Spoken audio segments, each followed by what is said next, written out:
Baik, Assalamualaikum warahmatullahi wabarakatuh. Selamat siang teman-teman. Kami dari kelompok 4 akan mempresentasikan hasil dan evaluasi kelompok kami mengenai tugas untuk mengevaluasi case audit, is audit and control.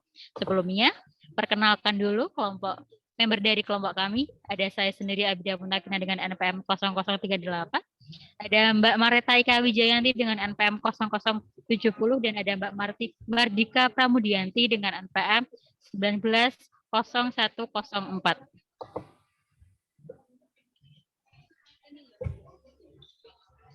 Baik, jadi dalam kasus ini setelah rapat yang diadakan bersama dengan Mitra TI Perusahaan Sejahtera Abadi, secara opini audit dari kami menemukan beberapa poin mengapa kami memfokuskan untuk melakukan audit pada aplikasi keuangan FA2 terlebih dahulu.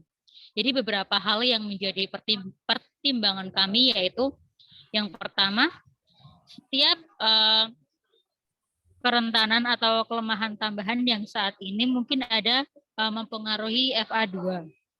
Kemudian sumber ancaman tambahan apapun yang dapat memicu kerentanan dan kelemahan FA2 yang baru saja kita identifikasi. Kemudian resiko atau situasi tambahan apapun yang melibatkan paparan kerugian untuk informasi keuangan di FA2. Jadi kemudian ada setiap kontrol atau prosedur tambahan yang harus diterapkan untuk mengurangi resiko yang baru saja diidentifikasi.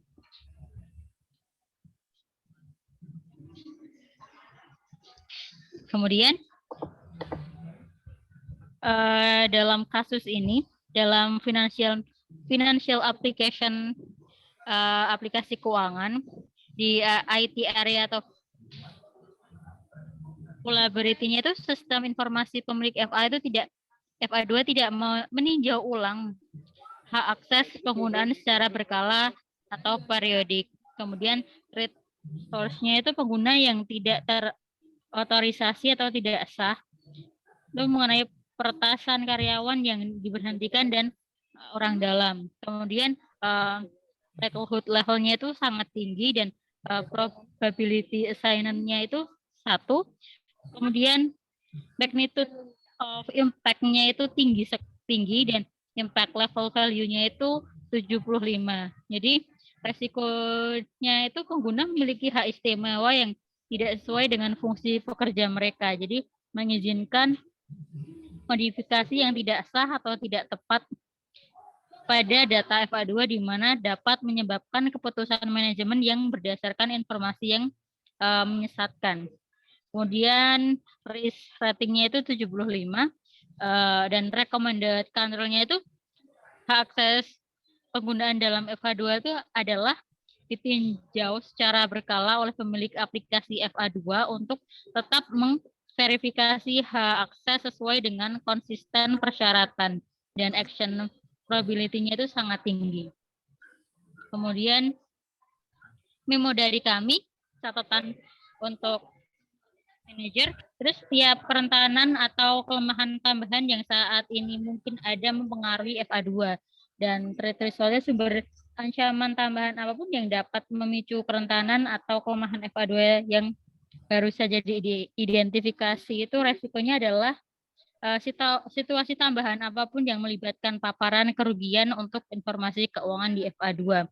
Jadi menjadi perhatian khusus bagi kami sebagai auditor itu sebelum melanjutkan tahapan audit ke selanjutnya itu dikarenakan FA2 itu menjadi penentu awal kelemahan, itulah yang akan menimbulkan terjadi kebocoran data karena pemilik perusahaan tidak meninjau hak akses para pengguna dan merugikan perusahaan secara material, dan selain itu informasi data perusahaan akan sampai pada perusahaan bersaing yang dapat menjadi senjata untuk bersaing di dalam pasar ekonomi, serta diperlukannya akses berganda terhadap akses ke dalam sistem perusahaan agar terpantau dengan jelas. Kemudian perlu dilakukannya rotasi untuk menurunkan tingkat resiko kebocoran data dari para pengguna atau hacker, karena apabila ada perusahaan bocor, data perusahaan bocor itu maka keberlanjutan perusahaan juga akan terancam. Jadi kita merekomendasikan setiap kontrol atau prosedur tambahan itu yang harus diterapkan untuk perlu dilakukan untuk mengurangi resiko yang baru saja diidentifikasi. Untuk penjelasan selanjutnya akan disampaikan oleh presenter selanjutnya. Baik, saya lanjutkan untuk area IT areanya dan vulnerability-nya, yaitu keamanan informasi, yaitu menghentikan atau menonaktifkan pengguna yang tidak terpindah atau harus dihilangkan dari FA2-nya, di mana sumber ancamannya itu pengguna yang tidak terotorisasi atau tidak sah, atau karyawan yang diberhentikan, dan likelihood levelnya itu sangat tinggi, serta probability assignment-nya ada 1, dan magnitude of impact-nya tinggi, serta impact level value-nya itu 75, di mana resikonya pengguna yang diberhentikan itu dapat memperoleh akses ke FA2 dan melihat atau mengubah informasi keuangannya, dan risk testing-nya itu 75, serta rekomendasi kontrolnya yaitu administrasi keamanan perlu diberitahu tentang karyawan yang telah diberhentikan atau dalam hal ini adalah pengaksesannya, dan hak akses karyawan tersebut segera diubah untuk mencerminkan status baru mereka, sehingga action priority-nya menjadi sangat tinggi.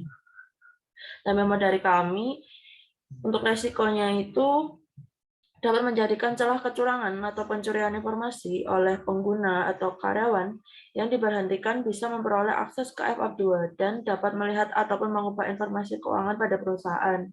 Risk rating-nya 75 itu berdasarkan tingkat risiko. Hal ini berisiko sangat tinggi sehingga menjadi perhatian bagi auditor untuk melakukan audit terlebih dahulu ke FA2. Poin 2 menjadi penentu awal kelemahan ini akan menimbulkan terjadinya kebocoran informasi keuangan perusahaan dan dapat merugikan perusahaan. Untuk itu perlu dilakukan pemberitahuan pada security administrasi untuk mengenai karyawan yang telah diberhentikan tadi agar akses karyawan tersebut diubah atau dihapus untuk sebagai pembaruan. Dan untuk selanjutnya yaitu ada perubahan kontrol manajemen, yaitu berupa hasil tes untuk peningkatan FA2 yang tidak disetujui oleh manajemen prioritas pada implementasi mereka ke dalam aktivitas produksi, dan sumber ancamannya yaitu perubahan aplikasi dan modifikasi yang tidak sah. Meskipun likelihood levelnya rendah dan tingkat impact-nya itu tinggi, namun resikonya yaitu atas FA2 yang tidak diotorisasi dengan berat tadi dapat menyebabkan perubahan implementasi data dan dapat mengakibatkan ketidakvalidan data atau informasi yang diperoleh nanti akan menyesatkan bagi manajemen. Dan rekomendasi kontrolnya yaitu perubahan FA2 diuji dan disetujui oleh manajemen pada implementasi mereka dalam produksi sesuai dengan rencana tes dan hasil pengujiannya. Kemudian memo dari kami untuk risk rating-nya itu meskipun 18,75, namun tingkat risiko dalam ini cukup rendah, akan tetapi apabila dapat dicegah, alangkah baiknya bagi perusahaan. Dan juga meskipun tingkat risikonya rendah, tidak berpengaruh secara signifikan, dan inti dari rencana hasil tesnya adalah hasil akhirnya, di mana dapat menjadi acuan dalam pengukuran hasil tes tersebut. Untuk selanjutnya akan dipresentasikan oleh partner kami, silakan. Baik, saya akan lanjutkan terkait contoh kasus tambahan dari yang terdapat di audit and control dalam sebuah perusahaan. Terdapat beberapa IT area yang sering dilakukan, yaitu yang pertama ada technical. Contohnya yaitu ketersediaan alat pemadam kebakaran serta perlindungan terhadap perangkat keras sistem perusahaan. Sumber ancamannya ini bisa berupa api, listrik, dan juga kelalaian manusia atau karyawan perusahaan. Risiko dari IT area ini yaitu kerugian material dan imaterial, terutama data yang ada pada sistem perusahaan tersebut akan hilang dan lenyap. Untuk tingkat risikonya yaitu di angka 75. Lalu untuk rekomendasi tindakannya, pengendaliannya yaitu dapat dilakukan dengan menyediakan alat pemadam kebakaran yang otomatis sehingga dapat mendeteksi asap sehingga dapat memadamkan api secara cepat. Dan untuk tindakan prioritas tindakannya yaitu sangat tinggi. Ini dilihat dari sistem perusahaan itu merupakan aset atau sebuah informasi yang berguna bagi perusahaan sehingga menjadi prioritas yang utama. Lalu contoh yang selanjutnya IT area bagian keamanan operasional yaitu pemisahan tugas. Sumber ancamannya yaitu berupa kecemburuan atau ketidakrelaan antar karyawan. Resiko yang ditimbulkan yaitu tidak adanya tunjangan atau bonus jika terdapat karyawan yang memiliki double job desk atau fungsi ganda dalam pekerjaannya. Untuk tingkat resikonya yaitu di angka 50. Sehingga rekomendasinya pembagian tugas yang sesuai dengan fungsi masing-masing karyawan. Tindakan prioritinya yaitu medium. Meskipun medium ini juga dapat berpengaruh walaupun tidak sebesar yang pertama tadi. Lalu yang selanjutnya ada di bagian analisis data berupa kepuasan pelanggan. Untuk sumber ancamannya yaitu berupa kelalaian manusia ataupun karyawan perusahaan. Dan juga kurangnya komunikasi. Resiko yang ditimbulkan dari IT area analisis data kepuasan pelanggan ini, belum adanya metode untuk mendapatkan umpan balik atau balasan dari form kepuasan pelanggan. Termasuk dalam customer feedback ini adalah evaluasi kepuasan pelanggan dan juga penanganan keluhan dari customer. Dan belum dilakukannya analisis persepsi kepuasan pelanggan, termasuk tidak adanya tindak lanjut atas hasil evaluasi kepuasan pelanggan.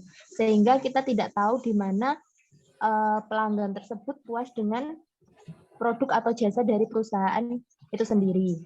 Untuk tingkat resikonya yaitu berada di angka 75. Dan untuk rekomendasi pengendaliannya yaitu dapat dilakukan dengan pengukuran kepuasan pelanggan menggunakan indeks kepuasan masyarakat atau IKM sesuai dengan keputusan Menteri Kemenpan nomor 25 tahun 2004 dan melakukan kajian terhadap hasil IKM tersebut. Dan juga disertai dengan umpan balik berupa saling sapa dengan pelanggan melalui smartphone. Untuk tindakan prioritasnya yaitu di level yang sangat tinggi. Lalu selanjutnya yaitu ada IT area bagian sistem manajemen. Bagian sistem manajemen ini berupa tidak dilakukannya pemeriksaan atau inspeksi pada saat penerimaan bahan baku ataupun material. Sumber ancamannya ini berasal dari kelalaian manusia ataupun karyawan perusahaan. Resiko yang ditimbulkan yaitu dapat menyebabkan selisih atau surplus pada material atau juga bentuk kecurangan yang dilakukan karyawan yang terkait sehingga menyebabkan kerugian pada perusahaan berupa kerugian material. Untuk tingkat resikonya yaitu di angka 75. Untuk pengendaliannya, rekomendasinya yaitu dapat dilakukannya penimbangan ulang sesuai material yang masuk dengan bentuk transportasi yang mengangkut serta ukuran bak pada truk sehingga keakuratan timbangan bisa terdeteksi. Untuk tindakan prioritasnya yaitu di level yang sangat tinggi karena di sini merupakan kegiatan operasional jadi kita harus bisa memilah dan memilih untuk beberapa hal yang merugikan perusahaan. Dan untuk IT area yang terakhir yaitu adalah sistem informasi. IT area bagian sistem informasi itu berupa pemasaran, yaitu upaya pemasaran perusahaan tidak didukung oleh sistem informasi pemasaran yang memadai. Sumber ancamannya itu dapat berasal dari keterbatasan sistem informasi yang memadai dari perusahaan. Dan untuk resiko yang ditimbulkannya yaitu konsumen hanya mendengar informasi dari mulut ke mulut, tidak ada patokan khusus terkait analisis pasar yang dilakukan pemasaran. Tingkat resikonya yaitu berada di 75. Untuk rekomendasi pengendaliannya yaitu dapat berupa upaya perusahaan untuk mendukung sistem informasi pemasaran yang memadai dengan diberlakukannya sistem marketing online. Untuk tindakan prioritasnya yaitu di level sangat tinggi. Ini bisa dilihat dari aksesibilitasnya dalam suatu perusahaan itu tidak saling terkait sehingga dapat menimbulkan informasi perusahaan yang kurang andal dan relevan. Jadi diperlukannya sistem informasi itu bisa diakses untuk di bidang yang lain yang saling keterkaitan. Next. Untuk conclusion-nya yaitu karena terdapat beberapa hal yang menjadikan FA2 ini dilakukan terlebih dahulu, yaitu seperti terdapat tingkat resiko yang sangat tinggi sehingga diperlukan tindakan prioritas menjadi fokus utama perusahaan, dan juga terdapat hal-hal yang menyangkut kerentanan yang sangat berdampak cukup lumayan apabila kita mengabaikannya.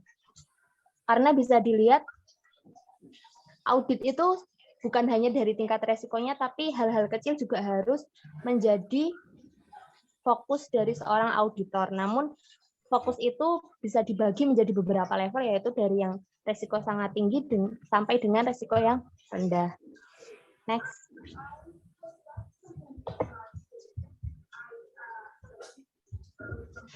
Sekian presentasi dari kelompok kami. Saya kembalikan kepada moderator.